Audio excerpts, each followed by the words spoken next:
ഒന്നും എത്രയാടാ? അധ്യാപകൻ ചോദിക്കുകയാണ്. രണ്ടിടത്തു നിന്ന് ഒഴുകി വരുന്ന നദികൾ സമ്മേളിച്ച് കുറച്ചുകൂടി വലിയൊരു നദിയായി മാറുന്നത് പോലെ ഒന്നും ചേരുമ്പോൾ ഇമ്മിണി ബല്ലെ ഒന്നാകുന്നു. അഭിമാനത്തോടെയാണ് മജീദ ഉത്തരം പറയുന്നത്. ആത്യന്തികമായി തെറ്റാണെങ്കിലും ഒരു നിമിഷത്തേക്കെങ്കിലും നമ്മുടെ മനസ്സും മജീദിനൊപ്പം നിൽക്കുകയാണ്. രണ്ട് നദികൾക്ക് കൂടി ചേർന്ന് വലിയൊരു നദിയാകാമെങ്കിൽ രണ്ടൊന്നുകൾക്ക് കൂടി ചേർന്ന് ഇമ്മിണി ബല്യൊരൊന്നുമാകാം.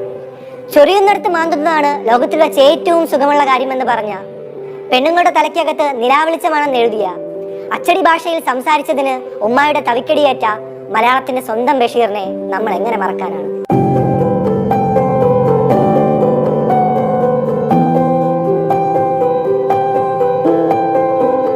കരുണയായിരുന്നു ബഷീറിന്റെ ഭാഷ. ഞാനും നിങ്ങളും നമുക്കറിയാവുന്ന ചെറിയ വലിയ മനുഷ്യരുമായിരുന്നു ബഷീറിന്റെ മനുഷ്യർ. കാക്കയും പൂച്ചയും ആടും ആനയും എന്തിന് തേരട്ടയെ പോലും കഥാപാത്രമാക്കാൻ ആ വലിയ കഥാകാരൻ തയ്യാറായി. മനുഷ്യർ മാത്രമല്ല, കവലയും മൈതാനവും നാട്ടിൻപുറങ്ങളും വീട്ടകങ്ങളും കടന്ന് എച്ചിൽ മോറുന്ന ഹോട്ടലിന്റെ പിന്നാമ്പുറവും ലോഡ്ജിന്റെ കുടിസുമുറികളും വേശ്യാലയങ്ങളും കഥാപരിസരങ്ങളാക്കാൻ അദ്ദേഹം ധൈര്യം കാട്ടി. കൂട്ടിലടച്ചിട്ട ഒരു ഭാഷയെ മോചിപ്പിച്ചു കൊണ്ടുപോയി ചീട്ടുകളിക്കാരന്റെയും ജയിൽ പുള്ളിയുടെയും പോക്കറ്റടിക്കാരന്റെയും ദരിദ്രരുടെയും എല്ലാം ഭാഷ പഠിപ്പിച്ചത് ബഷീറാണ്.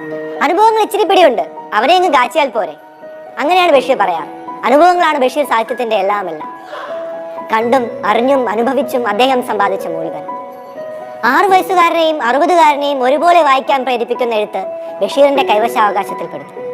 രക്തനക്ഷത്രം പോലെ കടുംചുമപ്പായ ആ പൂവ് ഹൃദയത്തിലുണ്ട്. നാരായണയുടെ ഗന്ധം ഈ പ്രപഞ്ചത്തിൽ എങ്ങുമുള്ളതുപോലെ. തികച്ചും സാധാരണക്കാരായ മനുഷ്യരുടെ അതിസാധാരണമായ പ്രണയത്തെ എവിടേക്കാണ് മനുഷ്യൻ കൊണ്ടുപോയതെന്നറിയില്ല. രണ്ട് മനുഷ്യർക്കിടയിൽ നിറഞ്ഞു തുളുമ്പുന്ന പ്രേമത്തെ ഇനിയും മനോഹരമായി എങ്ങനെ പറയാനാണ്?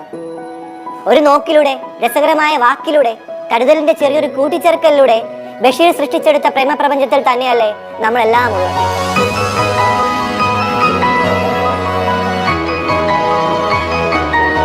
പ്രിയപ്പെട്ട ബഷീർ, നിങ്ങൾ മാംഗോസ്റ്റിൻ മരത്തിന് ചുവട്ടിലിട്ട ആ ചാരുകസേര ഇപ്പോഴും ഒഴിഞ്ഞു കിടക്കുകയാണ്. രക്തവർണ്ണമുള്ള ആ കടലാസു പൂക്കൾ പിന്നീട് ഒരിക്കലും അന്നത്തേതുപോലെ പോയിട്ടിട്ടുമില്ല. എന്തെങ്കിലും തെറ്റ് ചെയ്തു പോയെങ്കിൽ അണ്ടകടാഹമേ മാപ്പ് എന്ന് എഴുതി വെച്ചാണല്ലോ നിങ്ങൾ പോയത്. പക്ഷേ നിങ്ങളില്ലാത്ത ഈ അണ്ടകടാഹം കഠിന കഠോരമാണെന്ന് മാത്രം അറിയുക.